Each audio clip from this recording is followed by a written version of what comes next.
Hello दोस्तों, स्वागत आपका अपने आशुली पे शॉर्ट हैंड चैनल में। आज हम करेंगे डिक्टेशन, तो जल्दी से पेन पेंसिल लेके रेडी हो जाओ और 3 गिनने पे शुरू करेंगे। 1, 2, 3। उपाध्यक्ष महोदय, 5वीं योजना पर केंद्रीय मंत्रिमंडल ने अपनी सहमति प्रकट कर दी, किंतु मंत्रिमंडल में लगभग 2 माह तक विचार किए जाने के बाद योजना के दृष्टिकोण पत्र में अनेक परिवर्तन किए गए हैं। योजना आयोग मंत्रिमंडल के सुझावों को अब दृष्टिकोण पत्र में शामिल कर उसे अंतिम रूप दे रहा है। राष्ट्रीय विकास परिषद की बैठक बुलाकर उसकी भी दृष्टिकोण पत्र पर स्वीकृति लेने का प्रस्ताव है। दृष्टिकोण पत्र पर इतनी लंबी बहस मंत्रिमंडल में पहले कभी नहीं हुई। इस पर विचार के समय हर मंत्रालय से संबंधित नीतियों तथा कार्यक्रमों पर विस्तृत तौर पर चर्चा हुई। योजना आयोग ने अपने नोट में लगभग हर क्षेत्र में विकास में शिथिलता आ जाने तथा प्रगति धीमी पड़ जाने की चर्चा की थी। अनेक मामलों में नीतियाँ तथा कार्यक्रमों पर नए सिरे से विचार का भी सुझाव दिया गया था।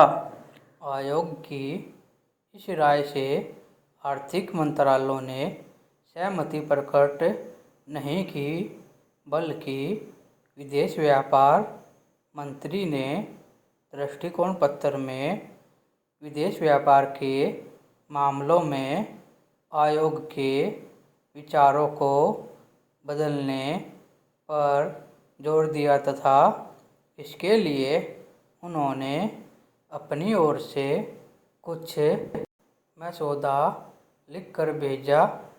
कच्चे माल की कमी, अंतर्राष्ट्रीय मुद्रा संकट, हमारे उद्योगों को अंतर्राष्ट्रीय भाव पर कच्चा माल न मिलने तथा करों में अनेकता इत्यादि पर भी खुलकर विचार किया गया। विशेषज्ञों की राय है कि निर्यात उद्योग को जब तक वही सुविधा नहीं दी जाती जो अन्य देशों में उत्पादकों को प्राप्त है, तब तक हम अपना माल विदेशी बाजार में प्रतियोगी नहीं बना सकते हैं। फिर निर्यात कैसे बढ़ेगा? लाइसेंस नीति तथा राष्ट्रीयकरण और ऋणों को शेयर में बदलने संबंधी सरकारी घोषणाओं के कारण औद्योगिक विकास की गति रुक गई है। नई पूंजी का विनियोजन अधिक नहीं हो पा रहा।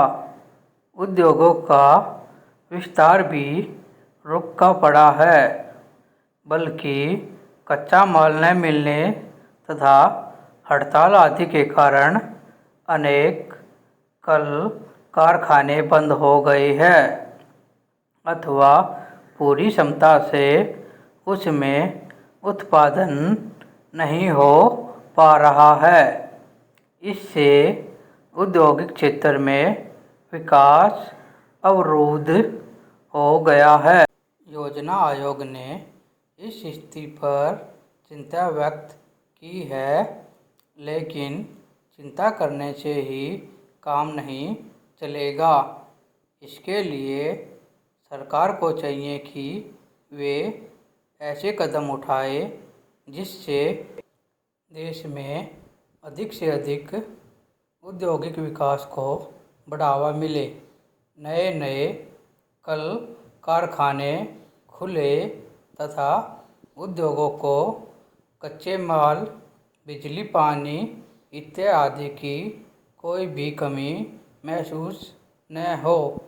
जो कल कारखाने किसी भी कारण से बंद पड़े हैं उन्हें फिर से चालू करवाने के लिए सरकार को पूरे प्रयत्न करने चाहिए ताकि वे फिर से खुलकर देश के औद्योगिक विकास को बढ़ावा दे सके।